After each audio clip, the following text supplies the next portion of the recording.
Hi, Misha here, and my look at bombers is not quite over yet. Got one more to talk about for now. This is the Canberra. This is the B.2 variant, manufactured by English Electric, makers of the famous Lightning interceptor. But this is not an interceptor as such. This is a high-speed, high-altitude, first-generation jet bomber. When it was introduced, it was considered a medium bomber, but quickly it was reclassified as time progressed into a light bomber. And it was very successful. It was one of the most successful post-war aircraft to come out of England. And it was actually manufactured under license in both America and Australia, and was quite famous in both of those nations. In fact, it was the first foreign aircraft design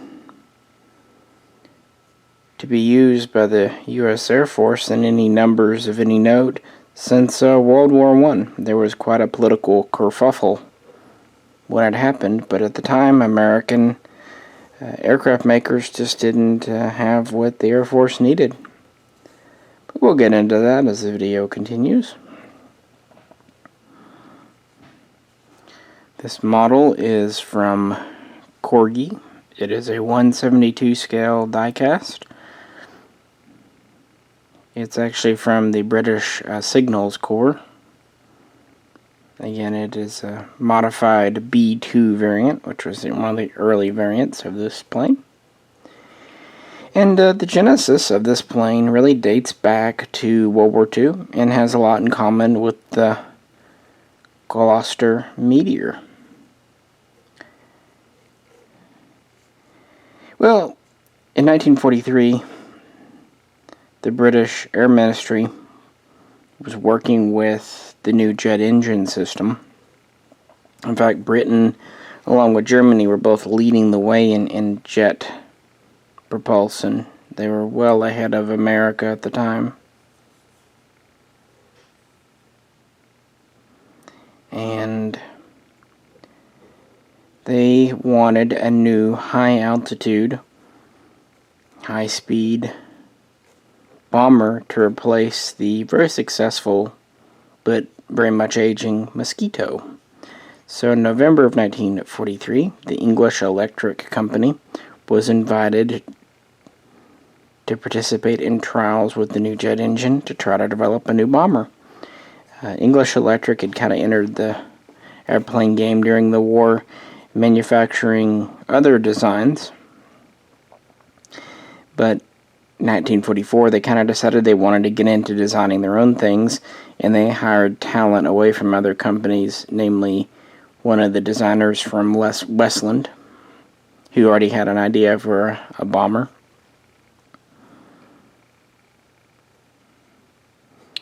And things progressed from there. By the middle of 1945, the basic design had been hammered out. And by January of 46, English Electric had been shortlisted and a contract for 4 prototypes had been issued. However, a few things. This was after World War II, so there were post-war spending cutbacks on military programs, and the governments were changing, so a new attitude. So things slowed down. Also, the radar guidance, radar aiming system wasn't ready, nor were the engines that they wanted to use in the new plane. So there had to be some kind of last-minute redesigns in 1947. At this point, this plane was just designated as the A-1. Well, obstacles aside, the first test flight of a prototype occurred on May 13, 1949, and went quite well. So test flying continued throughout the year, And by 1950, the first production B.2, like this here, first took to the air and did well. So by 1951, May, the English electric B.2, given the name Canberra, officially entered into Royal Air Force service. This was a tactical bomber, originally designed to operate at higher altitudes. One of the early requirements were that it was not to be armed, because the Air Ministry felt that cannons and guns were pretty ineffective, especially against newer jet fighters. So they thought speed and altitude would be the plane's best defense. As you see, the design is pretty conventional. We have a wingspan of about 64 feet. We're just a tad bit longer at about 65.5 feet. Now, different versions would have slightly different length fuselages, I should point out. It was quite a fast plane. It could get up to nearly Mach 0.9, about 580, 590 miles per hour. Again, kind of changing with versions. And it had quite a high ceiling for the day. It could get up to 48,000 feet, and it performed very well at about 40,000 feet. That seems to be where it was most comfortable. One interesting thing, you see it has two jet engines, one on each wing. Initially, the idea was to have a centrally mounted single engine, but the design was changed in 1946, 1947 to have two engines. This had several benefits. We have a crew of 3 in this pretty unique cockpit. Because of the delay in the bombing system, they had to go back and add a glazed nose, more traditional bombing style. But early versions would be unarmed as planned. This could carry 250, 500, and 1,000 pound bombs. Early on, it could not carry first generation nuclear weapons. They were just too big, too bulky, but it was always planned from the outset for it to be a tactical nuclear bomber, and very soon newer nuclear weapons like the Red Beard or the Mark 7 were made available to this plane. It could carry up to 8,000 pounds normally. Later versions could actually get up to 10,000 pounds in ordnance using external hard points for a ton. And of course later versions would have these wing mounted fuel tanks. One of the shortcomings early on was a relatively limited range. They could fly about 2,000 miles without refueling. Of course they could do aerial refueling, and they would work on this with later versions. So it was a bit of a short range plane, not unlike the English Electric Lightning, but it was a pretty high performance plane and very successful. The initial Air Ministry order, placed even before the prototype flew in 1949, was for 132 planes, but this would quickly be upped because of the Korean War. They would initially order mostly the B-2 bomber, but they would order the PR-3 photo reconnaissance version, as well as some T-4 trainers. And this would very quickly start to replace older bombers such as the Avro Lincoln, the Boeing Washington, the B-29, and the old trustworthy Mosquito.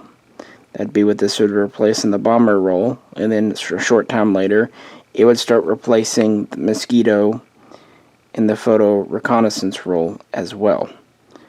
And it would ultimately prove to be a very adaptable airplane that would end up filling many niches throughout the Royal Air Force.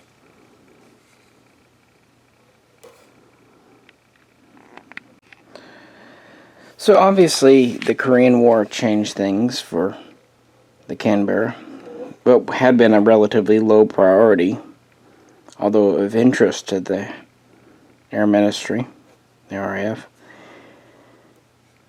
was quickly increased in priority by 1950, 1951, and actually not only were English Electric making these, eventually you would have Avro, and you would have the Short brothers,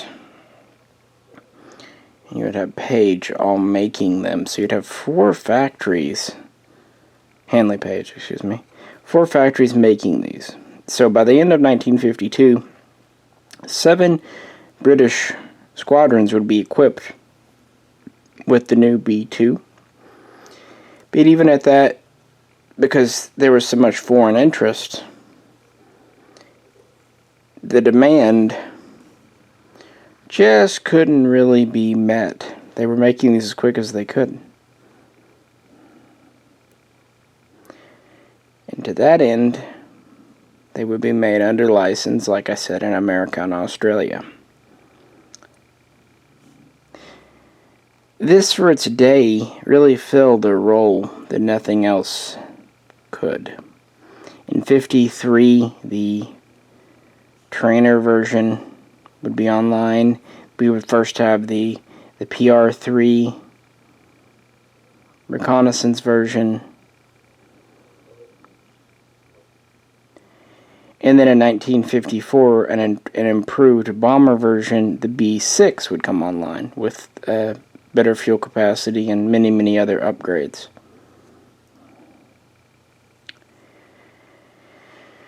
But this was an era of rapid modernization and rapid changes. We had new things, like the MiG-15 and then eventually MiG-17 fighters that were making this look slow and obsolete. Also, its tonnage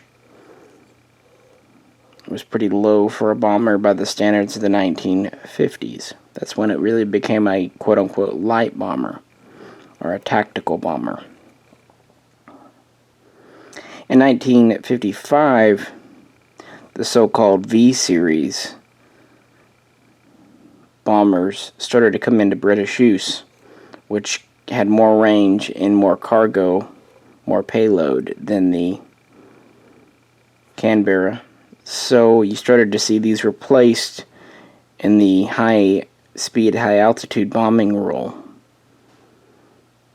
But not to fear.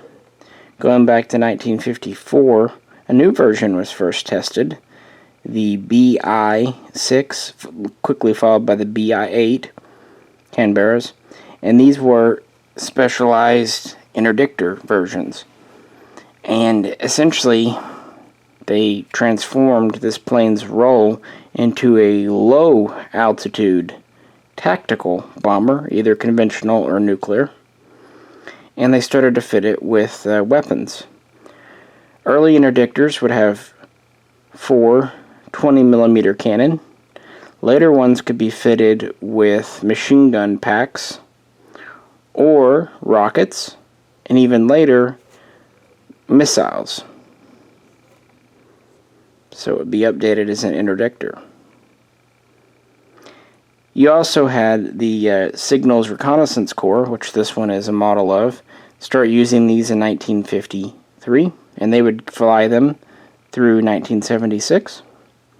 Also from 53 to 56, the reconnaissance versions were flown over the USSR in Project Robin. These would quickly be replaced by the Lockheed U-2, but for a time, that's what they were doing. The Bomber Command in the UK would retire their Canberras by September of 1961. However, overseas squadrons in places like Cyprus and Germany would continue having nuclear-fitted Canberras. with the last squads retired in West Germany in 1972. And that was pretty much the end of the bomber use. However, the photo reconnaissance versions, we're getting up to the PR-7 and PR-9, were still very much in demand.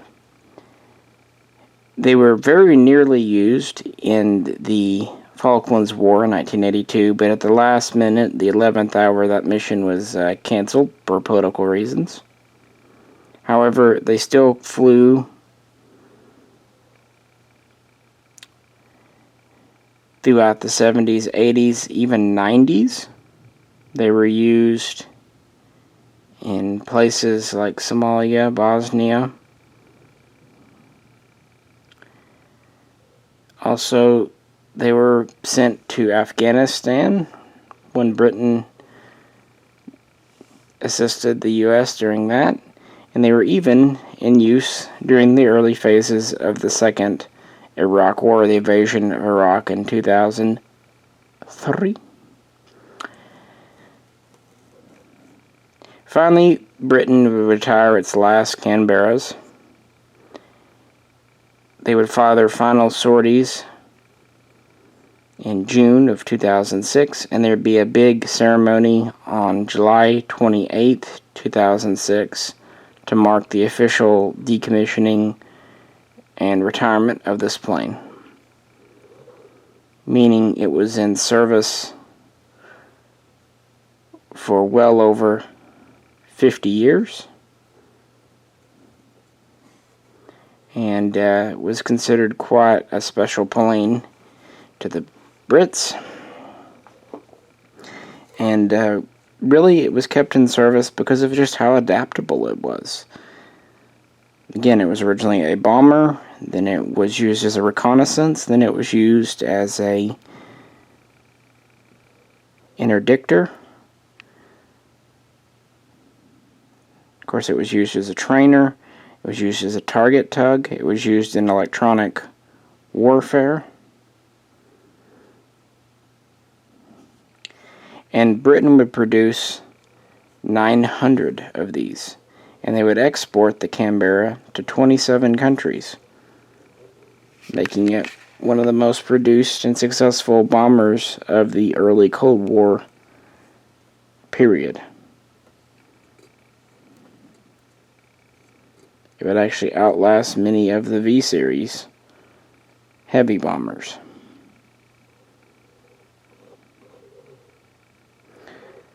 But that is far from the end of the Canberra story. In fact, it got its name thanks to Australia.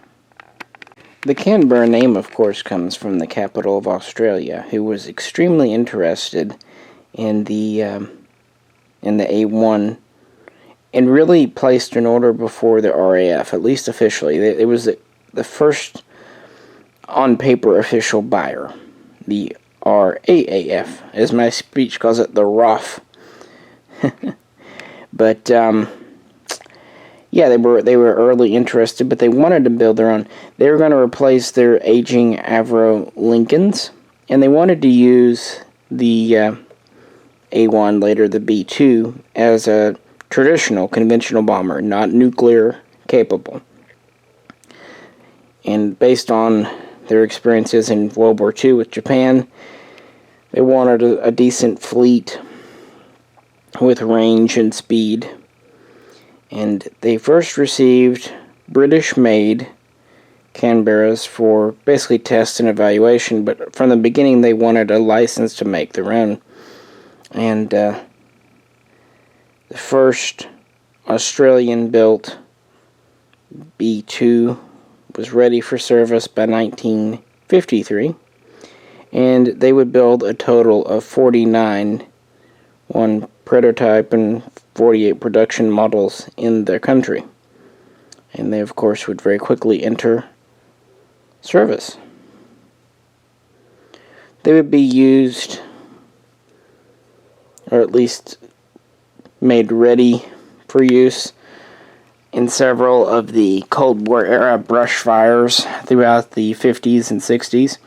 with their major deployment occurring in 1967 when Australia sent 8 Canberras to be used as low-level precision bombers, tactical bombers in Vietnam.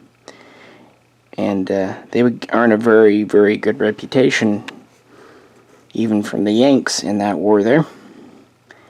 They would send 8, 2 would be shot down, 6 would survive, and they would be pulled out of theater in 1971.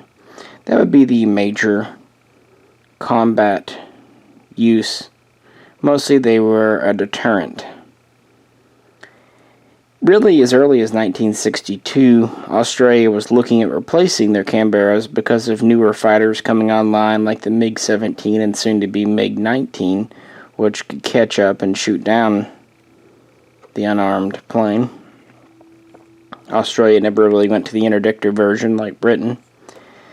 And then in October of 1963, Australia got on board very early with another light tactical bomber, the General Dynamics F-111, and the version for Australia was to be known as the F-111C, which I've done a video on.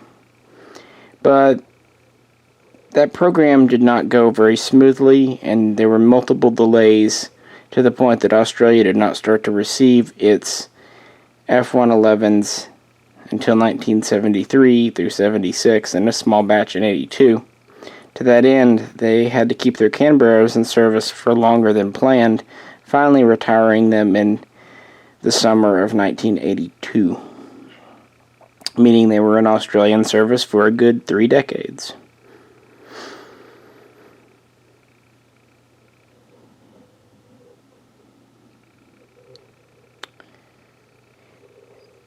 Finally, in America, the Canberra still made a splash.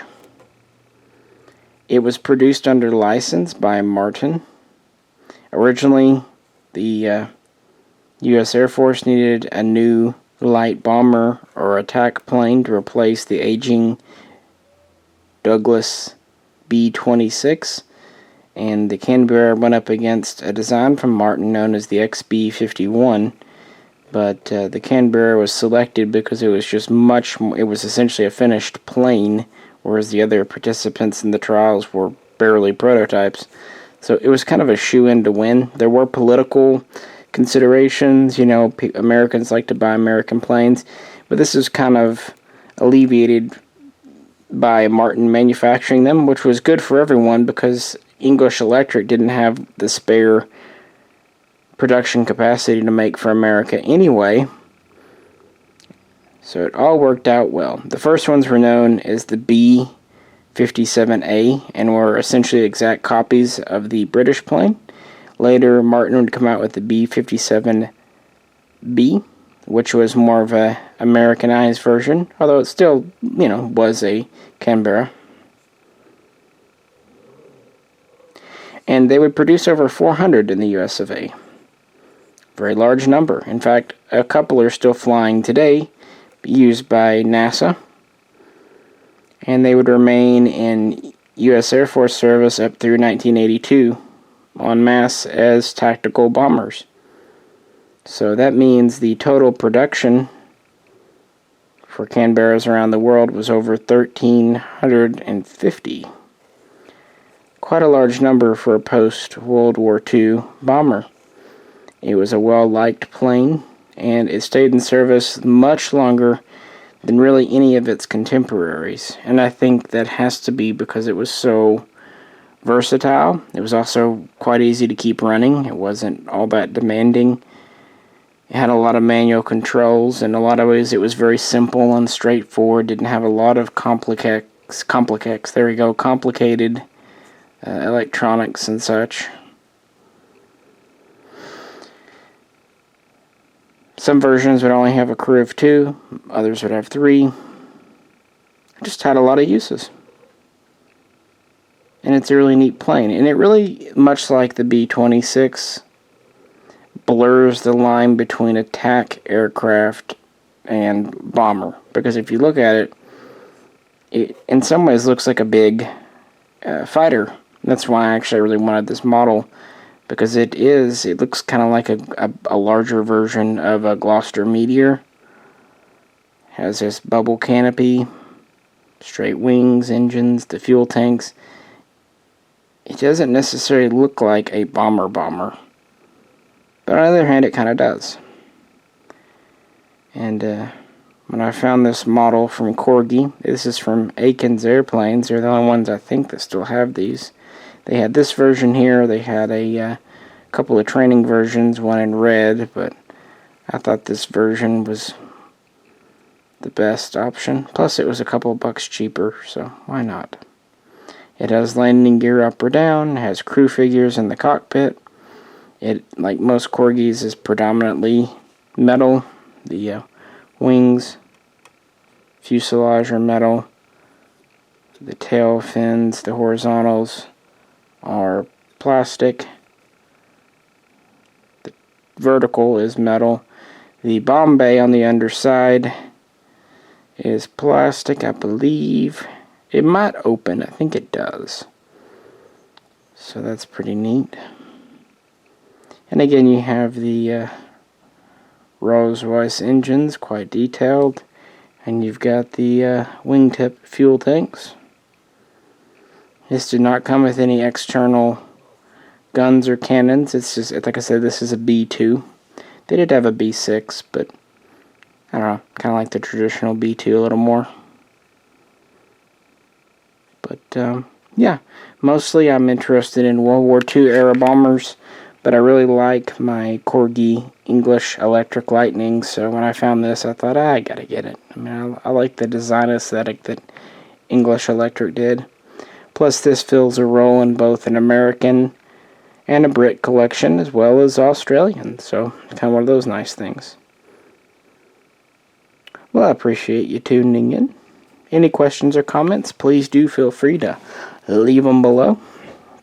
And if you could, like, share, and subscribe. Otherwise, this is Misha, and I'll catch you very soon next time.